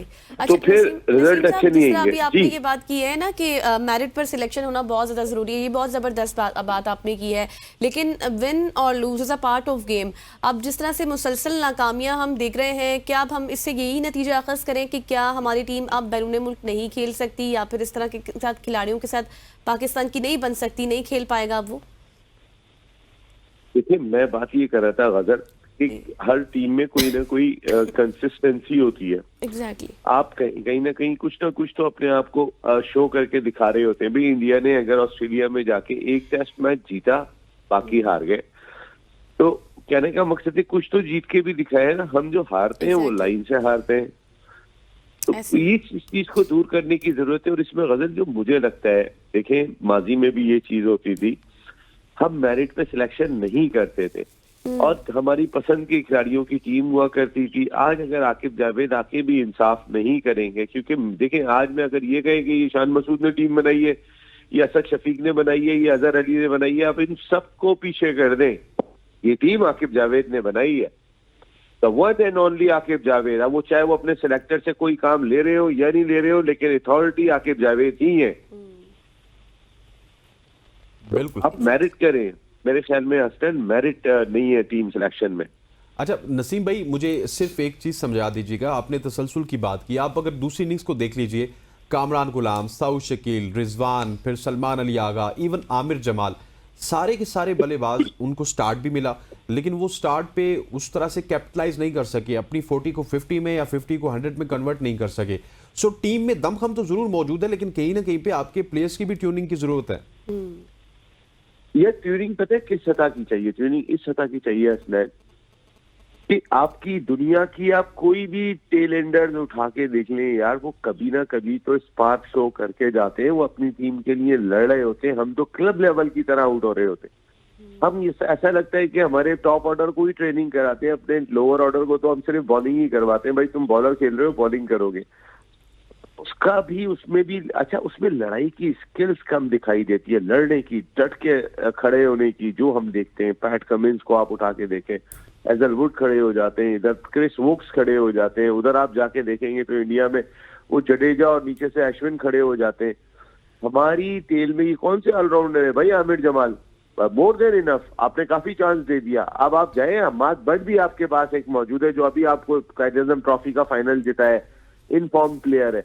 अगर वैसे ही प्लेयर आपको चाहिए, दोबारा फहीम अशरफ की तरफ मत जाइएगा, अम्माद भट्ट को भी बुला के चेक करें कि ये कैसा प्लेयर है। आमिर जमाल अगर नहीं समझ में आया ठीक है, इट्स ओके, लेकिन अगर आमिर जमाल को आप ऑलराउंडर खिला रहे, मेरे ख्याल में उससे कहीं ज्यादा बड़ा ऑलराउंडर नोमान और साजिद हैं जो बैटिंग में भी रन कर देते, इनसे कहीं ज्यादा, और बॉलिंग में भी परफॉर्म करके देते। तो हमें अपने सिलेक्शन के क्राइटेरिया को, आमिर जमाल आपने कौन सी दवा का मर्ज बना के रखा हुआ है भाई? वो एक ऑस्ट्रेलिया में सीरीज खेली आमिर जमाल ने, उसके बाद आमिर जमाल ने किया क्या है? तो आप अपनी, और फिर सबसे बड़ी चीज मेरे ख्याल में ये टेस्ट सीरीज हारे हम गलत सिलेक्शन की वजह से, और वो सिलेक्शन का क्राइटेरिया आकिब जावेद को पाकिस्तान में तो समझ में आ गया कि स्पिनर खिलाने, लेकिन वहां पे समझ में नहीं आया कि जहां पे भी खिलाना जरूरी था। तो नसीम भाई, अब आप ये समझते हैं कि अब जिस तरह से ये खिलाड़ी चल रहे हैं या फिर ये जो टीम सिलेक्शन चल रही है ये ठीक है, इसी पर मजीद एतबार करना चाहिए या फिर बहुत ज्यादा तब्दीलियों की जरूरत है? देखिए, हमें ना right man for the right job तो चाहिए होता है, लेकिन राइट प्लेस भी चाहिए कि कौन सी प्लेस पे किसकी जगह बन रही है। यही तो आकिब जावेद को लाए इसीलिए है ना, ये तो मैं भी बता दूंगा, हसनैन भी बता देंगे कि भाई ये 11 बनते हैं, लेकिन कंडीशन क्या है पिच की, सूरत हाल क्या है पिच की, उसको देख कर वहां पे मामला क्या है। तो ये सारी चीजें भी तो ये तो आकिब जावेद देख रहे हैं ना। वो महाराज को खिला रहे हैं साउथ अफ्रीका, जिनके पास कहीं ज्यादा बेहतर फास्ट बॉलर मौजूद है, लेकिन वो इस कंडीशन को आइडलाइज कर रहे हैं कि यहाँ पे महाराज खेलेंगे। अब आप पहले जो गजल पहले हमने जो 55 ओवर्स किए थे, साउथ अफ्रीका की आइडियल कंडीशन होती है फास्ट बॉलर के लिए, और हम पहले दिन की पिच पे बॉल कर रहे थे।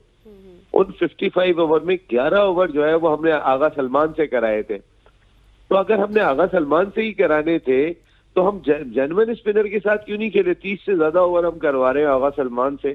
अगर यही जेन्युइन बॉलर से करवाते और सलमान 3 आउट भी करके जा रहे हैं तो वो 5 आउट करके देते आपको। एग्जैक्टली, बिल्कुल ऐसी। अच्छा नसीब भाई, मुझे एक बात बताइएगा, आपने सिलेक्शन के ऊपर सवालात तो खड़े किए, लेकिन मुझे सिर्फ एक बात समझ नहीं आई कि अगर साउथ अफ्रीका की जानिब से महाराज खेल रहे हैं तो इट्स मीन्स के पिच के अंदर सिर्फ स्पिनर्स के लिए दमखम मौजूद था।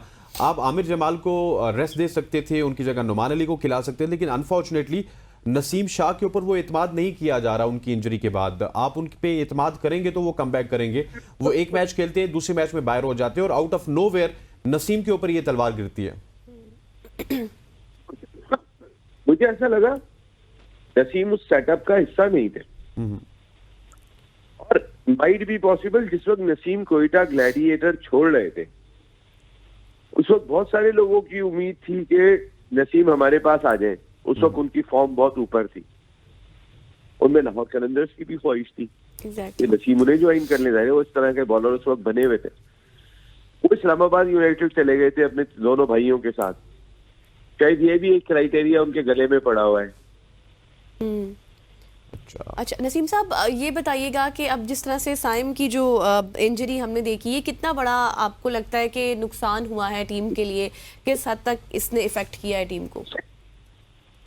असल मेरा ख्याल है कि हर चीज में हम नुकसान तो वाकई में है ही है जी, लेकिन अगर आप हर काम के दो पहलू देखेंगे तो उस लिहाज से आपके बाकी प्लेयर्स को चार्ज होने का मौका भी मिला है बिफोर चैंपियंस ट्रॉफी। एक साइम अयूब पहले जितना नाकाम हुए थे, उसके बाद फिर जो उन्होंने कामयाबी की मंजिलें तय करना शुरू की थी वो अचानक नजर लग गई। ये खेल का हिस्सा है। अल्लाह करे कि वो चैंपियंस ट्रॉफी से पहले दस्तयाब हो जाए। साइड बैक तो पाकिस्तान का बहुत बड़ा है। इनफॉर्म थे वो, लेकिन वकार यूनुस बहुत इनफॉर्म थे। 1992 वर्ल्ड कप से पहले वो अचानक अनफिट हो गए थे। पाकिस्तान जीत के आ गया था क्योंकि पाकिस्तान ने फिर वकार की तरफ घूम के नहीं देखा था।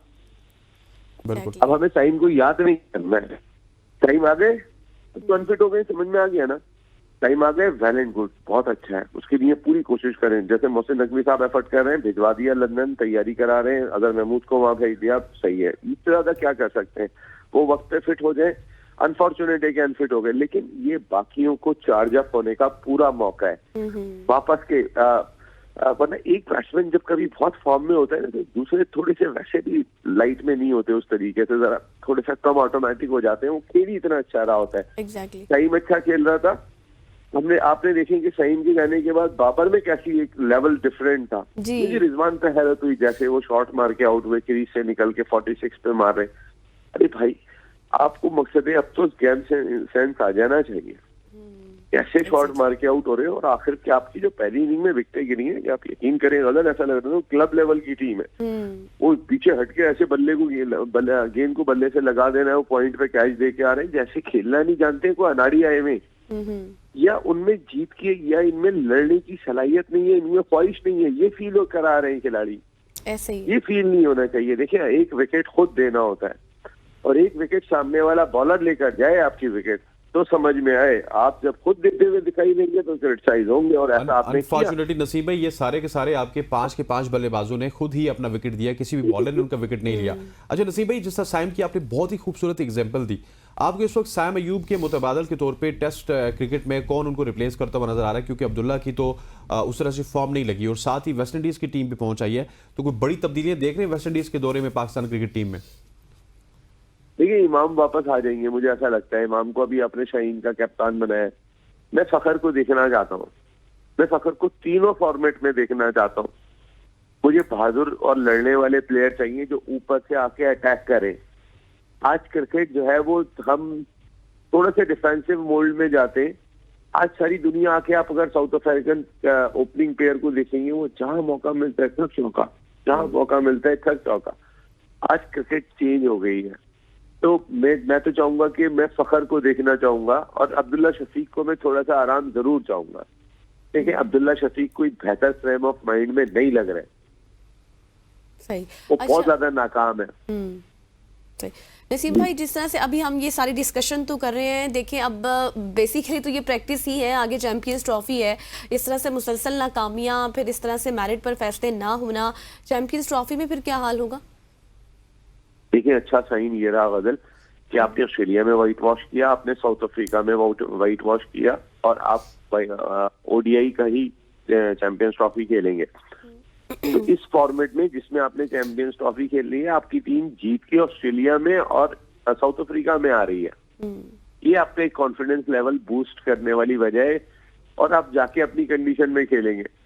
लेकिन अगर वो आप जो है वो ऑस्ट्रेलिया में ओडीआई मार के आ जाए व्हाइट वॉश, आप साउथ अफ्रीका में व्हाइट वॉश मार के आ जाए, और अगर आप चैंपियंस ट्रॉफी में अपने मुल्क में हथियार डालते, तो ये वही मिसाल होगी कि वो सब दिन चंगे और ईद के दिन जो है ना, वो भाई आप जो अपने मुल्क में चैंपियंस ट्रॉफी हो रही है तो वहां तो करके दिखाओ।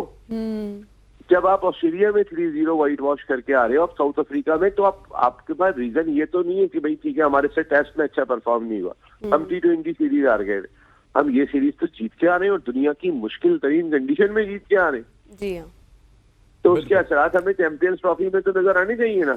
बिल्कुल ऐसे ऐसे। नसीब में उसके असरात हम उम्मीद करते हैं कि हमें चैंपियंस ट्रॉफी में नजर आए और हमारी टीम जिस तरह से ओडीआई क्रिकेट में परफॉर्म कर रही है इसी तरह से चैंपियंस ट्रॉफी भी खेले और डिफेंडिंग चैंपियन है, अपने दिफा का हमें exactly. भरपूर जो है वो मेरे ख्याल है ख्याल रखना चाहिए, उसका दिफा करना चाहिए और वापस जीतनी चाहिए चैंपियंस ट्रॉफी। नसीम राजपूत साहब हमारे साथ मौजूद थे, thank you so much for joining अस। ये थी क्रिकेट के ऊपर डिस्कशन, यहाँ पे वक्त हुआ चाहते शॉर्ट सी कमर्शियल ब्रेक का ब्रेक लेते हैं, वापस आते हैं, stay with us. Welcome back to show. अब हम बात करेंगे सुबह की सोच में कुछ ऐसी खबरों की जो कि हाल ही में हुई हैं और वो खबरें हम एक्सपेक्ट नहीं कर रहे थे। जिस तरह के कनाडा की बात की जाए, वहाँ के प्राइम मिनिस्टर जस्टिन ट्रूडो उन्होंने इस्तीफा दे दिया, बड़े पॉपुलर थे और उनकी हवाले से अगर बात की जाए तो अवाम में भी उनकी मकबूलियत बहुत ज़्यादा थी, इमिग्रेंट्स का बहुत ख्याल रखते थे।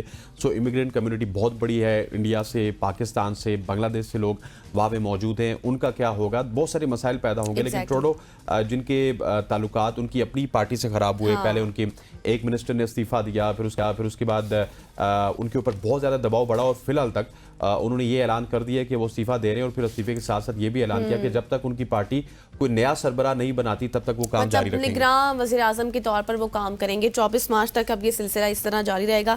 लिबरल पार्टी के रहनुमा हैं जिन्होंने अब ये अपने ओहदे से मुस्ताफ़ी हो चुके हैं बाकायदे तौर पर, और साथ ही साथ कुछ जिस तरह हसनैन ने आपको बताया कि अपनी पार्टी के अंदर कुछ इख्तलाफात चल रहे थे। अब जो मैं पढ़ रही थी उसमें हसनैन जो वज़ीर ख़जाना है ना उनकी, क्रिस्टिया फ्रीलैंड और साबिक बैंकर मार्क करानी और इस तरह के बहुत से उम्मीदवार जो हैं वो मुकाबले में अब हमें खड़े होते हुए नजर आएंगे। लेकिन उनके ताल्लुकात जो थे, उनकी जो वज़ीर ख़जाना है क्रिस्टिया फ्रीलैंड, उनसे भी जो है इख्तलाफात कुछ ज़्यादा थे, इस बिना पर भी इस्तीफ़ा दिया गया। लेकिन अंदर की खबरें तो जाहिर है अब वहाँ पर क्या हुआ क्या कुछ नहीं हुआ वो तो फिर बिल्कुल। और इसके अलावा भी अगर कनाडा के मसाइल की बात की जाए तो कनाडा में अभी हाल ही में जो लोगों के विजिट वीजा तक भी बंद किए गए और लोगों को, क्योंकि लोग वहां पे जाते थे एकदम से पनाह ले लेते थे और वहां का भी रूल सेम लाइक अमेरिका ही है कि आप एक दफा पनाह ले लें, असाइलम ले लें, तो ये इफेक्ट भी बहुत करेगा। और उनकी जो इकोनॉमी है वो ऑलरेडी उतनी ज़्यादा स्टेबल नहीं थी जितनी वो समझी जाती थी, क्योंकि Canada one of the growing economy थी, पूरी दुनिया में उसकी बात होती थी। लेकिन काफ़ी ज़्यादा मसाइल वहाँ पे चल रहे थे, पर टैक्सेस बहुत ज़्यादा कलेक्ट करते हैं वो।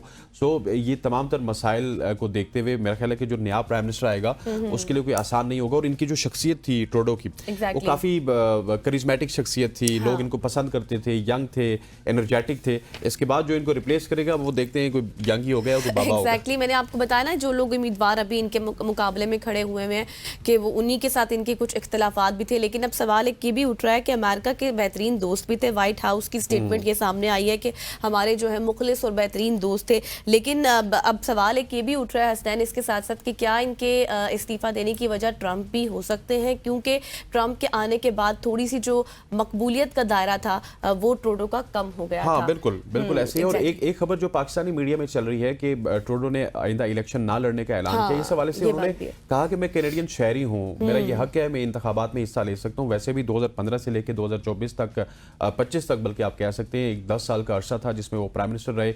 इनके अगर फैमिली की बात की जाए वो भी बड़ी सियासी फैमिली थी, इनके वालिद साहब वहाँ के प्राइम मिनिस्टर रहे। सो अभी भी वो शायद रेस से बाहर नहीं हुए। वो ये चाहेंगे कि किसी तरह से अपनी पॉपुलैरिटी को वापस गेन किया जाए, गेन करके वापस इलेक्शन लड़े जाए। और ये जो कैबिनेट के साथ उनके मसाइल चल रहे हैं इसको इसी वजह से हल, इसी तरह से हल कर सकते हैं कि नई कैबिनेट लाई जाए। हाँ, अदम इत्मीनान का जो फुकदान था, वो जो सिलसिला था वो बढ़ता जा रहा था। लेकिन लेट्स सी कि अब 24 मार्च तक तो ये निगरान वज़ीर आज़म के तौर पर काम करेंगे। फिर जो वहाँ पर कनाडा में प्रोसेस होता है नए वज़ीर आज़म को सेलेक्ट करने का, जिस तरह से वो आते हैं, बहुत सारे उम्मीदवार हैं, एक लंबी लाइन है जो हम पढ़े थे, वज़ीर ख़जाना भी हैं, इसके साथ साथ मुख्तलिफ पार्टीज़ के भी कुछ लोग हैं जो कि उनके अगेंस्ट अब, और ज़ाहिर है जैसे आपको हसनैन ने इन डिटेल ये भी बात बता दी है कि अब वो दोबारा से इलेक्शन नहीं लड़ेंगे, वो नहीं खड़ा होना चाहते। लेकिन खैर एक लंबे अरसे तक उन्होंने हुक्मरानी की है। अब जब नया कोई वज़ीर आज़म आएगा तो देखना होगा कि वो क्या कुछ तब्दीलियां लेकर आता है। बिल्कुल ऐसी है। अब लाहौर का रुख करते हैं जहाँ पे एक अजीबोगरीब सी स्टोरी है। 2 उम्रा टिकट्स के एवज कत्ल का इंकशाफ हमें दिया। 1 जनवरी को सब्ज़ार में कत्ल की वारदात का मुअम्मा हल करते हुए लाहौर पुलिस ने मुलजिम को गिरफ्तार कर लिया। लाहौर में साल 2025 का रिपोर्ट होने वाला पहला कत्ल शूटर जिसने 2 उम्रे के टिकट्स के एवज किया है। मकतूल रियाज को हमजुल्फ इम्तियाज़ ने शूटर के ज़रिए कत्ल करवाया। कत्ल की वारदात मकान के तनाज़े पर हुई। मकतूल अपनी अहलिया के हमरा बुध बाजार खरीदारी के लिए आया था। किराए का कातिल मकतूल के हमजुल्फ के साथ जाए वकुआ आया था। अच्छा जी, ये अजीबोगरीब सा वाक़या है जो स्टोरी है हसनैन ने आपको बताई है। 2025 की ये स्टोरी है। मतलब अब आप देखें कि अभी 2025 में हुए में आज 7 पहला केस है और 7 तारीख है आज जी। लेकिन इसकी मुकम्मल डिटेल्स भी हम अपने कॉरेस्पॉन्डेंट से हासिल करेंगे। लेकिन फिल वक्त आपको बता रहे हैं कि ये जो वाक़या जिस तरह से रिपोर्ट किया गया है, जिस तरह से पेश आया है, इसके ऊपर मज़ीद इस वक्त इन्वेस्टिगेशन भी की जा रही है कि असल में मसला क्या था और ये वाक़या पेश कैसे आया, असल हकाइक तक जो है वो किस तरह से पहुंचा जाए, इसके ऊपर पुलिस भी मजीद तफ्तीश कर रही है। बिल्कुल ऐसे ही हमारे कॉरेस्पॉन्डेंट हमारे साथ मौजूद हैं, मेरे ख्याल है हमारे साथ मौजूद है हमारे कॉरेस्पॉन्डेंट। अभी नहीं है, जो वो आते हैं तो हम इसकी मालूमात भी जानेंगे। लेकिन बड़ा अजीब व गरीब सा वाक़या है जहाँ पे हम सुबह पहला शॉर्ट स्टोरी वाला सेगमेंट करते हैं ना, इतनी अच्छी खबरें होती हैं उसमें पूरे पाकिस्तान से, पूरी दुनिया से, और फिर जब दुनिया से या फिर पाकिस्तान से स्पेशली हमें इस तरह की खबरें मिलती है तो हम कहते हैं नहीं, there is one parallel wave जो कि हर वक्त चल रही होती है। ये आज भी चल रही है, ये आज से 20 साल पहले भी चल रही थी, ये आज से 100 साल पहले भी चल रही थी और आज से 100 साल बाद भी चलेगी। ये जो बुराई और अच्छाई की जंग है ना, ये इसी तरह जारी रहेगी। नादिर चौधरी साहब हमारे साथ मौजूद है। नादिर चौधरी साहब, ये वाकया तो हमने आपसे सुना भी है, हमने आवाम को बता भी दिया लाहौर का। इसमें आपके पास क्या डिटेल्स हैं, क्या कुछ हुआ इस अंदुराग वाकये में? ये वाकई अपनी नौयत का एक अनोखा वाकया है। अनोखा वाकया इसलिए कहा जा सकता है कि ये जो उम्रे की शहादत हासिल करने के लिए, 2 टिकट हासिल करने के लिए एक शूटर ने जो है वो एक बंदे को जो है वो कत्ल कर दिया है। यानी कि जो उसका हमजुल्फ है, उसने इम्तियाज सदीक ने जो है वो 2 उम्रे के टिकट और एक बाइक के एवज जो है वो शूटर हायर किया कि मैं तुम्हें 2 उम्रे के टिकट दूंगा और एक बाइक दूंगा और तुमने इसको कत्ल करना है। जिस पर उसने जो है वो इसको फायर किया, गोलियां मारी, इसको कत्ल किया। और उसके बाद पुलिस ने जो है वो मुलजिम को जब गिरफ्तार किया तो मुलजिम ने बाकी डिटेल बताई कि जी मैं उम्रे की शहादत हासिल करना चाह रहा था और पहले भी मैं इश्तिहारी हूँ और पहले भी मैं जो रिकॉर्ड याफ्ता हूँ, मैं अपने गुनाह बख्शवाना चाह रहा था। मेरा असल मकसद ये था कि मेरे गुनाह बख्शे जाएं और मैं वहां पर जाकर जो है वो उम्रा की शहादत हासिल करूँ, वापस आके मैं अपनी जिंदगी सुधार लूंगा। लेकिन उम्रे की शहादत के लिए मेरे पास पैसे ना थे, जिसकी वजह से जो है वो मैंने ये आखिरी जो वारदात कत्ल की करनी थी और उसके बाद मैंने उम्रे की शहादत हासिल करनी थी और उसके बाद काम भी करना था और आखिरी कत्ल की वारदात भी करनी थी और काम भी जो करना था वो अच्छे काम के लिए जाना था। अजीबोगरीब सी ये स्टोरी है। अच्छा नादिर, ये बताएं कि ये मुलजिम ने खुद एतराफ़ कर लिया है तमाम जुर्म का और इसका ताल्लुक कहाँ से बताया जाता है? इससे पहले भी फिर ये मुलजिम जो है मुख्तलिफ वारदातों में मुलव्विस होगा? जी बिल्कुल, ये जो मुलजिम है उस्मान उर्फ गुरु, ये पहले भी रिकॉर्ड याफ्ता है और ये शेखुपुरा के थाना फैक्ट्री एरिया को जो है वो मतलूब भी था, इश्तिहारी था उस थाने में ये। और इससे पहले भी इस तरह की वारदातें जो है इसके ऊपर मुकदमात भी दर्ज हैं, इसका साबका रिकॉर्ड भी मौजूद है। और ये अभी जो रिसेंटली इसने जो अपनी तरफ से जो बताया, अब जाहिर बात है मुलजिम की जो बात है वो बिल्कुल ही सेंसलेस है कि आप जो है वो उम्रे की सजा हासिल करके अपने पिछले सारे गुनाह बख्शवा के नई जिंदगी शुरू करना चाह रहे हैं। तो ये साबित तो यही करता है कि ये रिकॉर्ड याफ्ता पहले भी था और अभी भी जो उसने रास्ता चुना वो रास्ता उसने वो वाला चुना कि वो जाते जाते भी आखिरी कत्ल करके तो उसके बाद वो कह रहा है कि मैं अपनी जो है वो जिंदगी सुधारना चाहता हूँ। ये रिकॉर्ड याफ्ता है, इश्तिहारी था ये शेखपुरा थाने का। ठीक हो गया Nadir, thank you so much for joining अस। ख़वातीन हज़रात, इस तरह के अर्दनाक वाक़यात होते हैं और ये मेरा ख्याल है कि हमारे लिए और हमारे सुनने वालों के लिए एक सबक भी है कि आप देखिए कि किस तरह से ये काम किए जाते हैं और अनफॉर्चुनेटली आप एक बुरा काम कर रहे हैं अच्छे काम के लिए और फिर अच्छे काम के बाद आपने बुरा काम छोड़ना है। This is not the justification. ख़वातीन हज़रात, यहाँ पे वक्त हुआ चाहता है एक शॉर्ट सी कमर्शियल ब्रेक लेते हैं, वापस आते हैं। स्टे विद अस।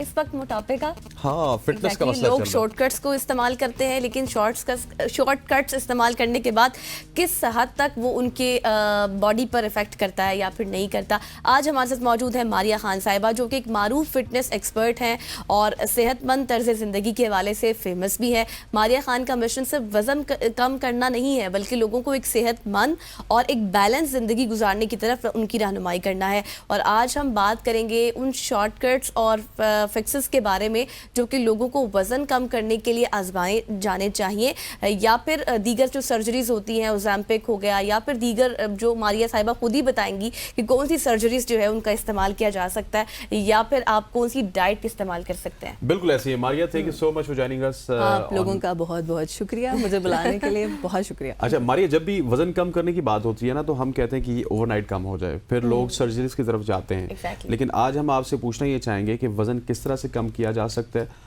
और ये किस तरह से सेहतमंद तरीके से कम किया जा सकता है। सर्जरीज की तरफ जाएंगे तो आपको कितना नुकसान होगा? बहुत अहम टॉपिक है, और बात ये है कि अल्लाह ने इंसानी जिस्म बनाया और उस जिस्म को फ्यूल की ज़रूरत है, जिसके लिए अल्लाह ने फल, सब्जियां, ग्रेन्स, नट्स, ये सब कुछ बनाया, एक नेचुरल चीज़ें पैदा की। मगर इंसान ने क्या किया कि इंसान ने उसको प्रोसेस करके फास्ट फूड बना दिया। Exactly. और हमने असल फूड छोड़कर, जो अल्लाह ने बनाया था इंसानी जिस्म के लिए, उसको हमने छोड़कर हम फास्ट फूड पे आ फूड की तरफ गए। चले। तो मेजॉरिटी पॉपुलेशन फास्ट फूड के कंजम्पशन की वजह से मोटापे का शिकार है। आपको पता है 160 बिलियन US डॉलर्स की इंडस्ट्री है ओबेसिटी के अराउंड, जो मार्केटेड सॉल्यूशंस जो मार्केट किए जाते हैं ना, कि ओबेसिटी एक प्रॉब्लम है, एपिडेमिक है, और ओबेसिटी को कम करने के लिए कोई 160 बिलियन US डॉलर की मार्केट है। Oh my goodness. जिसमें आपको सबसे पहले कहा जाएगा, आप नॉर्मल स्टोर्स में चाय बेची जाती है, स्लिमिंग टी, है ना। तो बेचारे लोग जो इस्तराब में हैं, जो अब ना वो खा जल्दी के उन्होंने से अब वो इस्तराब में, अब उन्होंने ठीक है फास्ट फूड खा लिया और अब ना वो ओबेसिटी का शिकार हो गए, और अब वो जाके देखते हैं मॉल्स में ये सारी स्लिमिंग टी होती है, आप वो शुरू कर देते हैं, जो कोई आपका हल नहीं करती बेसिकली। सही है, एक वो प्लेसिबो है, आपके दिमाग के साथ खेला जा रहा है। Exactly. आपको प्रोडक्ट मार्केट किए जा रहे हैं और कंपनीज इस पे बिलियंस ऑफ डॉलर्स बना रही हैं। तो इस तरह की स्लिमिंग टीज हैं नंबर 1। वो सबसे जो कम जहरीली दुआ से मैं शुरू करूंगी। ये दवाइयों का जहर जो है ना फिर बढ़ता जाता है। बेस्ट तरीका जो आपने बात की, सबसे पहले हेल्दी तरीका क्या है? अल्लाह ने इंसानी जिस्म की तख्लीक की, और जिस्म के लिए साथ में और चीज़ें भी तख्लीक की कि ये खाओ, जिसमें फ्रूट्स हैं, वेजिटेबल्स हैं, नट्स हैं, दालें हैं, ये सारा कुछ है। गंदम है, अल्लाह ने बनाई, क्योंकि हमारा जिस्म इन सारी चीज़ों को आइडेंटिफाई करता है। जब आप अल्लाह की बनाई हुई चीज़ें हम खाते हैं तो वो आप नहीं, आप पे मेरे पास जो लोग हैं ना, वो उनको ये कंसेप्ट समझ ही नहीं आता। वो कहते हैं मारिया इतना ज़्यादा खाना प्रिस्क्राइब करती हो यार, आप क्या मैं फट जाऊँगा, मैं फट जाऊँगी इतना खा के। अल्लाह की बनाई हुई चीज़ें आप जितना ज़्यादा वाफर मिकदार में खाएंगे, आप यहाँ तक खाएंगे ना, आपका वज़न नहीं बढ़ेगा। अच्छा। मगर इंसान का बनाया हुआ जंक आप इतना सा भी खाएंगे ना, लाइक एक बर्गर की मैं बात करूं तो वो अराउंड 1000-1500 कैलोरीज का है। मैकडोनल्ड्स का एक मील, एक बर्गर और छोटी सी फ्राइज साथ में, वो 1500 कैलोरीज हैं। आप ये सोचें तो वो एक इतना सा बर्गर भी ना आपके लिए नुकसानदेह है। सो इस तरह की स्लिमिंग टीज़ हैं जो इतनी नुकसानदेह नहीं है। चलो सबसे जो कम जहरीला है कम जहरीला है उससे स्टार्ट करते हैं। अच्छा, आप वो लोग वो पीना शुरू करेंगे, मैं आपको बता दूं इसका कोई आपको सोल्यूशन नहीं मिलेगा। ये मैदे के मसाइल, और आपके दिमाग में एक चीज़ है कि यार आप खा वही बर्गर पिज़्ज़े रहे हैं और आप ऊपर से टी पी रहे हैं, कुछ नहीं होने लगा आपका जब तक आप अपने लाइफस्टाइल को ठीक नहीं करेंगे। मतलब सिंपल है, अल्लाह का बनाया हुआ फूड ऐड करें अपनी डाइट में, न्यूट्रिशन में अपना ये सारी सब्जियां फल जो अल्लाह ने बनाया है उस पर सवाल ना करें, उसको क्वेश्चन ना करें। आप ये कह रही हैं कि खाना चाहिए तो जो इधर तक भर के, हाँ, तो जो लोग यहाँ तक भर के, मतलब आप तो हैरान कर रही हैं क्योंकि जो लोग ओवरवेट होते हैं वो ये कहते हैं कि शायद वो बेचारे इतना खाते नहीं हैं, लेकिन उनको एक माइंड परसेप्शन उनका बना दिया जाता है कि शायद वो इतना खा खा के तो वो बेचारे इतने मोटापे का शिकार हो गए। उनको बोला ये जाता है, और बेचारे अगर उनके आपसे बात करूँ ना, आप सही कह रही हैं, 13 साल में मैंने इन लोगों के ऊपर ना, मेरे पास जो पेशेंट्स आते हैं मैं उन्हें उन पर रिसर्च करती हूँ, मैं उनको एक डायरी देती हूँ कि आप ना रोज़ लिखें, मुझे तस्वीरें भेजें आप जो भी खाते पीते हैं। हफ्ते बाद वो आप उसको देखें ना, वो बेचारे फाके पे हैं, वो खा ही नहीं रहे, और जब फिर वो बेचारे खाते हैं तो कहते हैं यार मैं चिप्स खा लिया, एग्जैक्टली सब कुछ बर्गर खा लिया, जो डेफिसिट किया था वो उसको मल्टीप्लाई कर। तो असल हमें रूट्स की तरफ जाना है, असल हमें जो है अल्लाह ने जो बनाया है उसको हम खाएं। तो आप ये टीज पियेंगे, फिर आहिस्ता आहिस्ता ना पिल्स होंगी, आपको गोलियां मिलेंगी, फैट लॉस की गोली है, फैट बर्नर है, फ्लां फैट, C4, पता नहीं डिफरेंट ड्रग्स हैं, डिफरेंट कंपनीज ने ईजाद किए हैं, फिटनेस इंडस्ट्री में अलहदा है, और ये ऑफ द शेल्फ मिल रहे हैं, लोग इसको खरीदेंगे। ये आपका जो थर्मोजेनिक है, थर्मोजेनिक उस चीज़ को कहते हैं जो आपकी दिल की धड़कन को तेज करता है। अच्छा। मैं यहाँ बैठी हुई हूँ, बगैर किसी कसरत के, बगैर किसी वर्जिश के, बगैर दौड़ लगाए मेरा दिल इधर धक धक धक कर रहा है, आप मुझे खुद बताएं क्या ये हेल्दी है? मैं बस It's बैठी not हुई हूँ, healthy, yeah. बिल्कुल भी नहीं ना। तो अब वो मेरे दिल का कार्केडियन रिदम है उसको ख़राब कर रहा है, मेरा अंदर के जो आज़ा हैं वो मैंने अच्छा मैसअप कर मारिया, दिए। मेरा एक सवाल है, बल्कि दो सवाल हैं, मैं चाहता हूँ कि आप एड्रेस करें सुनने वालों को। एक तो ये है कि once in a blue moon आप 15 दिन में, एक महीने में किसी टूर पे जाते हैं, आप बर्गर खा सकते हैं या नहीं, ठीक है। और सेकेंडली जो डाइट हम लेते हैं, मतलब पूरे पाकिस्तान में ना 2-3 सिमिलर सी डाइट चलती हैं, आपके घर में भी होगा, रोटी उसके साथ सालन या फिर चावल, एग्जैक्टली। इनके बारे में क्या कहेंगे आप? रोटी बर्गर वाली बात है, ठीक है। आपने कभी हफ्ते में 1-2 बार खा ली, हफ्ते नहीं महीने में 1-2 बार खा लें आप, ठीक है। मगर आपने उसके ऊपर जब भी ना तेल में इतनी ज़्यादा कैलोरीज हैं कि जब भी आप किसी चीज़ को फ्राई करते हैं उसकी कैलोरीज हम 3 गुना कर देते हैं। फॉर एग्जांपल मेरे पास एक आलू है, एक आलू अल्लाह का बनाया हुआ बेहतरीन सोर्स ऑफ कार्ब्स है, उसमें 90 कैलोरीज हैं। मैं उसको स्टीम करूं और उसको बॉईल करूं, 90 कैलोरीज हैं, बेहतरीन सोर्स है, बगैर सोचे समझे आप इसको एक आलू खा लें। उसी आलू को, उसी साइज को मैं जब काट कर फ्रेंच फ्राइज बनाती हूँ तो वो 900 कैलोरीज हो जाती हैं। तो सवाल आपने अपने आप से ये पूछना, अच्छा सबसे इसमें ट्रेजिक बात ये है दिल टूटने वाली कि कुछ आपने दिल भर के खाया भी नहीं खाया। बंदा कहना कि यार मैंने चलो कोई बात नहीं मैंने रज के खा लिया, 900 कैलोरीज पूरी की, ऐसा भी नहीं हुआ आपके साथ, वो उतना ही साइज था।